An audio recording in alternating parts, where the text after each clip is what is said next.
Варка это мейн ДПС, но с важной оговоркой. Он не персонаж для длительных нахождений на поле боя.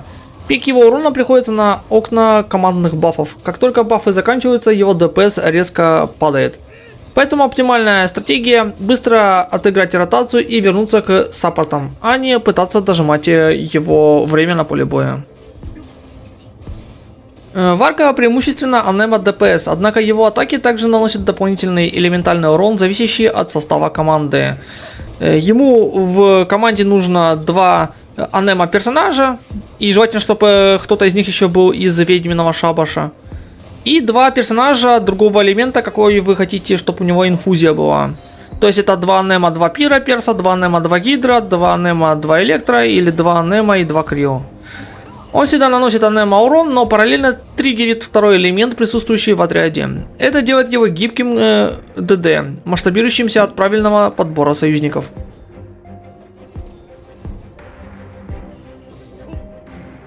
Элементальный скилл — это ключевая часть его умения. Все остальные умения, можно сказать, что побочные и не такие важные. Вне боя зажимаем навык, позволяет совершить длинный прыжок, полезно для исследования мира. В бою используется только нажатие. После применения варка входит в состояние в особое. Мгновенное АОЕ урон наносит, усиленный нормальный и заряженной атаки получает, и дополнительный элементальный урон от состава команды зависящий. Длительность 12 секунд. Важная механика заряда его элементального навыка в особой стойке. Получает 2 заряда, может быть использован либо как усиленная версия навыка, либо для выполнения специальной заряженной атаки. Спецзаряженная атака наносит анема урон плюс дополнительный элемент, не расходует выносливость, обычно наносит больше урона, чем усиленный скилл. Имеет более длинную анимацию. В большинстве случаев выгоднее тратить заряды на спецзаряженную атаку, но в динамичных боях выбор зависит от ситуации. Если использовать скилл именно в этой стойке, то скилл позволяет прыгнуть к цели. То есть если нужно догнать какую-то цель, которая на расстоянии находится.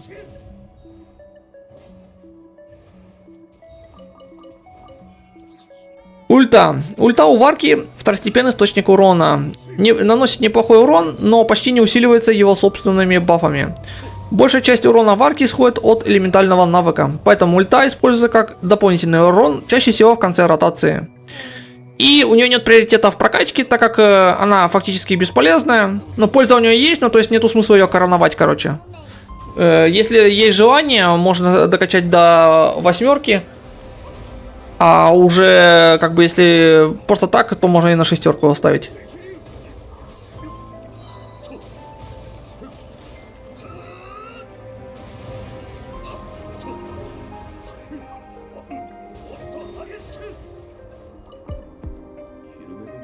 Ротация у варки выглядит намного проще, чем кажется. Главной фишкой тут будет только то, что в его команде должен быть кто-то из ведьминского шабаша. То есть теоретически для электрокоманды у него должна быть Фишель в команде, Драгидра Мона в команде, Драпира Дюрин. Если у вас нет, например, Моны или Дюрина, всегда можно поставить Венти. А если нет Венти, то всегда можно поставить Сахарозу. Она должна быть у всех фактически. Это чисто чтобы активировать его пассивное умение, которое по сути позволяет намного быстрее перезарядить его умение, когда он находится в своей особой стойке.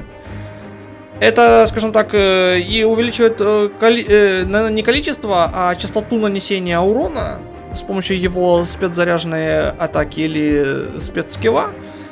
И, ну, ротация чуть быстрее будет казаться. Теперь дальше, значит, в начале боя просто активируем все бафы, которые у нас есть. И переключаемся на варку. Теперь активируем его скилл. И просто тупо бьем, пока его скилл не перезарядится. Как только перезарядился, нажимаем на заряженную атаку, и он сделает особую заряженную атаку. И снова бьем, пока не перезарядится скилл. И снова заряженная атака. И снова бьем. А нет, снова не бьем, потому что уже скилл перестал действовать. Снова все повторяем. Все бафы. Опять скилл. И бьем. Пока не перезарядится. Как только перезарядился, или заряженная атака, или скилл. Скилл можно использовать, чтобы догнать какую-то цель, которая далеко находится в данный момент. И хочется ее догнать. Ульту вообще прожимаем, когда вам хочется. Или кого-то добить нужно, или что-то еще сделать. Потому что по своей сути она не наносит много урона и никак не бафается его пассивками. Потому, как всегда, бафы. И переключаемся на варку. Бьем, как только скилл перезарядился, бьем или заряженной атакой, или скиллом.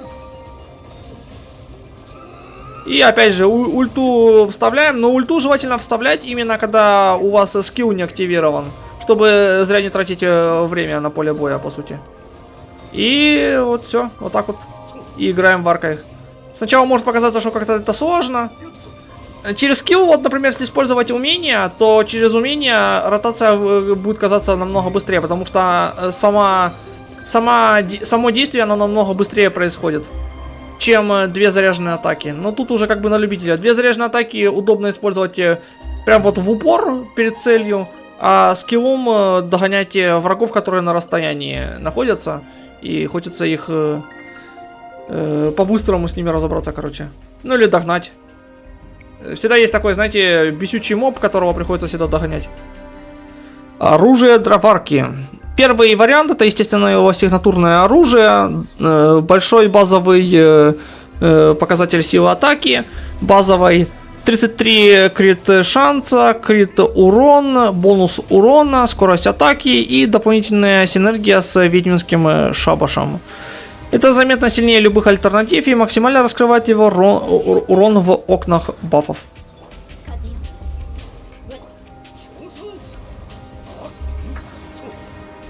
Дальше у нас Сигна Мавуики.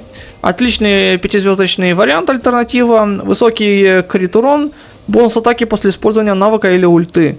Минус. Потеря эффекта от ночного благословения ночного духа, но по урону остается очень сильным выбором. Дальше у нас Сигна Дехи. Тоже хороший выбор. Дает крит шанс, бонус атаки и дополнительное хп при отсутствии щита. Подходит для команд без щитовиков. Ну и, собственно, остальные опции пятизвездочных оружий будут любые, которые увеличивают крит шанс, крит урон, силу атаки или же увеличивают просто наносимый урон. Из четырехзвездочных это у нас первое оружие из Battle Pass. Оно дает крит шанс и увеличивает урон наносимый. Практически лучшая четырехзвездочная опция. Дальше у нас из крафтовых у нас прототип архаичный будет хорошим выбором. А также другие опции это крафтовое оружие Фонтейна, Черногорский меч, крафтовое оружие Натвана и второе оружие из Battle Pass, говорящая палка.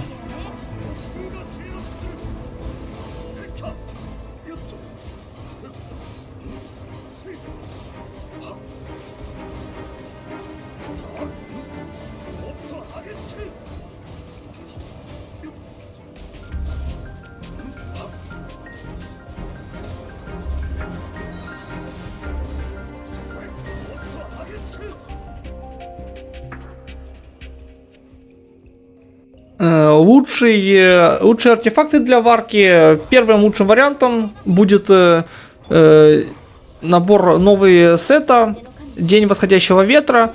Повышает атаку и дает 20% крит шансов при условии выполнения квеста ведьминского шабаша для варки. Идеально вписывается в его концепцию коротких и ДПС окон нанесения урона. Дальше у нас будет сет сигнатурный Скоромуша из Сумеру. Требует наличия ротации с заряженными атаками, то есть спецзаряженными атаками для активации бонуса, а не через элементальный скилл особый. То есть тут прям концентрация вся на нанесении урона через заряженную атаку.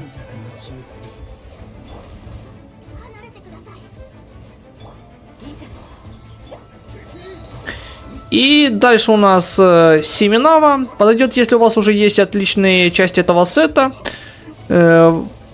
Этот сет увеличивает урон обычных заряженных и атак в падении на 50%. Но тут как бы не сказать, что это минус совсем, потому что, скажем так, она поглощает энергию, но так как в арке ульта не особо важна, так что этот сет тоже хорошо на него подходит. И получается, что сет Скоромуша, что Семенава, они оба хорошие, но единственное, они проигрывают только тем, что его этот сет сигнатурный для варки, он дает 20 крит шанса, что как бы уже неплохо.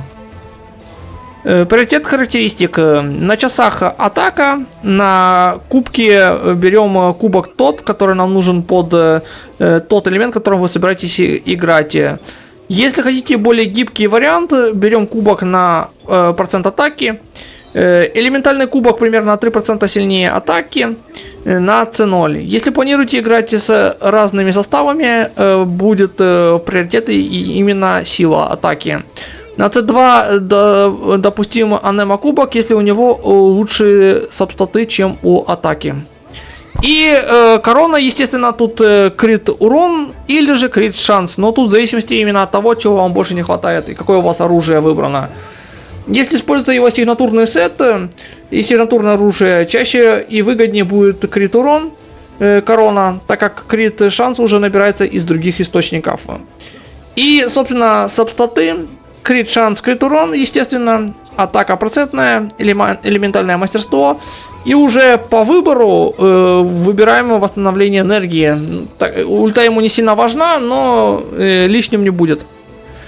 Рекомендуемые показатели статов конечные: 2500-2600 и выше сила атаки, крит шанс 80% в идеале будет, и крит урон 160+, то есть чем больше, тем лучше. В арке нужно минимум 2500 атаки для достижения капа бонуса урона. Поскольку его бурст не является приоритетной частью урона, восстановление энергии не собираем. Использование ульты через одну ротацию полностью допустимо.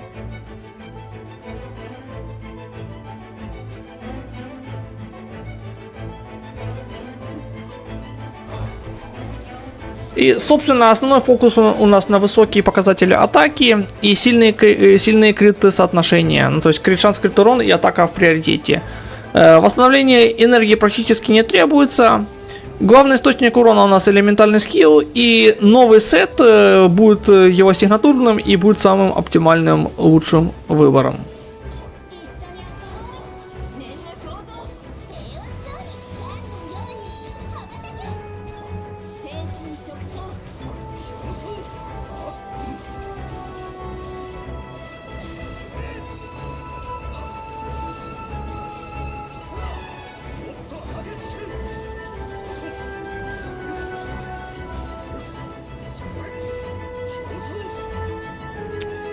Теперь поговорим о пассивных талантах вкратце. Первая пассивка и ключевая. Если в отряде есть персонажи Пира, Гидра, Электро или Крио, то за каждые 1000 атаки Варка получает 10% анема бонуса и 10% бонуса соответствующего элементального урона. Максимум может быть 25% урона. Усиливается только один дополнительный элемент согласно приоритету элементов. То есть Пира в первую очередь, потом Гидра, потом Электро и Крио. Если у вас в команде, например, Пира и Гидра персонаж, то будет усиливаться сначала Пира. Если нету Пира, а есть Гидра и Электро, то первым будет Гидра усиливаться. Если нет Гидры и нету Пира, а в команде у вас Электро и Крио, то первым будет Электро усиливаться. И дальше у нас идет мультипликатор урона, зависящий от состава команды.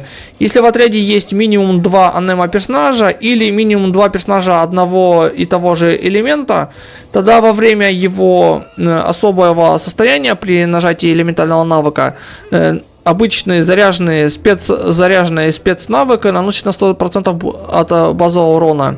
Если одновременно есть 2 анема персонажа и 2 персонажа одного и того же элемента, тогда множители повышаются до 220%. Это делает его очень зависимым от грамотного построения команд. То есть фактически ему нужно 2 анема персонажа и 2 еще персонажа, в зависимости от того, какую инфузию вы хотите в арке. То есть если вы хотите, чтобы варка дополнительно наносила огненный урон, то ему нужна инфузия от 2 пира персонажей в команде. Следующая пассивка, тоже увеличение урона. Когда союзники рядом активируют анема реакцию, варка получает 1 стак, который увеличивает на 7,5% к урону. Длительность 8 секунд и может быть 4 стака, то есть 30% бонуса. Каждый персонаж может давать 1 стак в секунду. В командах, где часто происходит анема реакция, варка получает стабильный прирост к урону. Третья пассивка. Фактически пассивка для исследования. За каждого персонажа из Манштата восстановление скилла для прыжка. То есть, когда мы его зажимаем и прыгаем, перезаряжается быстрее. То есть, это просто позволяет быстрее передвигаться по локациям, может быть, не знаю, насколько это эффективно. И последняя пассивка, испытание ведьминского шабаша. Здесь все просто, проходим квест, и после квеста при использовании умения в команде, учитывая, что в команде есть кто-то из шабаша тоже, например, там Венти или Фишель, то восстанавливается быстрее его спецскилл или спецзаряженная атака.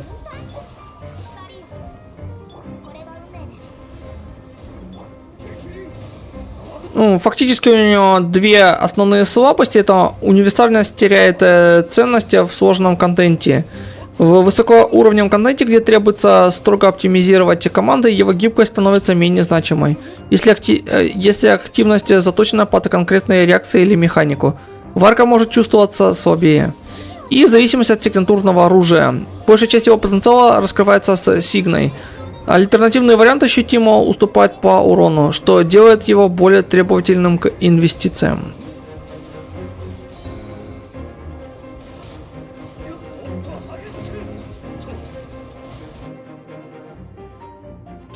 Теперь перейдем к выбору команд для варки. Повторюсь еще раз, что варке нужно 2 анема персонажа для активации реакции анема и получения бонуса. И желательно, чтобы этот персонаж анема был еще и из ведьминского шабаша, то есть это Венти фактически, или Сукроза. И дальше нам нужно 2 персонажа именно того элемента, который мы хотим, чтобы варка инфузию получил. Первый и самый лучший вариант — это у нас пира-команда. Это варка Венти, если нет Венти, можно поставить Джин или Сукрозу.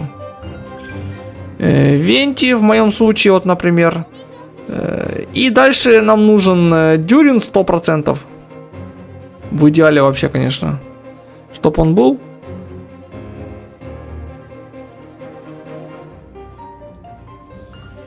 И вместо Дюрина, если что, можно поставить Сянлин. И в последнем слоте обязательно, без никаких исключений, это 6 Беннет. Эта команда лучшая, во-первых, потому что резонанс пира дает атаку, то есть если 2 пира персонажа в команде. Дальше доступ к мощным бафам, это баф от Дюрина, который режет резисты анема, то есть чуть больше варка урона будет наносить анема. И бонусы бафов от Беннета. Легче достигать порогов урона, потому что бафы хорошие. И Дюрин дает бонус хекс этих ведьминского шабаша. То есть, если у нас, например, Джин в команде, то есть нету Венти или Сахарозы, то Дюрин все равно активирует бафы. И теперь гидрокоманда. Первая и вторая позиция у нас одинаковая. Это Варка, а вторая это Венти или Джин или Сахароза. Дальше у нас меняется, естественно. Это или Фурина, или Мона. Во второй слот. Желательно, конечно, чтобы это была Мона. Потому что она активирует баф ведьминского шабаша. И плюс, если она у вас C6, то это вообще просто круто. Тогда. И во второй слот, точнее, извиняюсь, в последний слот берем или Синчу, или Сиджвайн. И если у вас Фурина уже есть, то ставим Мону. В моем случае я просто наоборот сделал, ну как бы поменял местами. У меня Мона уже есть, значит я поставлю теперь Фурину. Эта команда тоже хорошая. Здесь, например, если у вас нету Венти или Сахарозы, Мона активирует баф ведьминского шабаша. Плюс мы получаем баф на увеличение урона от Фурины. И в данном случае, если нам прям вот очень сильно нужен хил, Фурина может перейти в стойку хилера. Или же, если у нас Джин в команде, то Джин тоже может хилить. И, собственно, последний вариант команды это... А, нет, извиняюсь, предпоследний. Электро-вариант инфузии для варки. Это опять же варка и Венти, Сахароза, Джин. Первые два слота.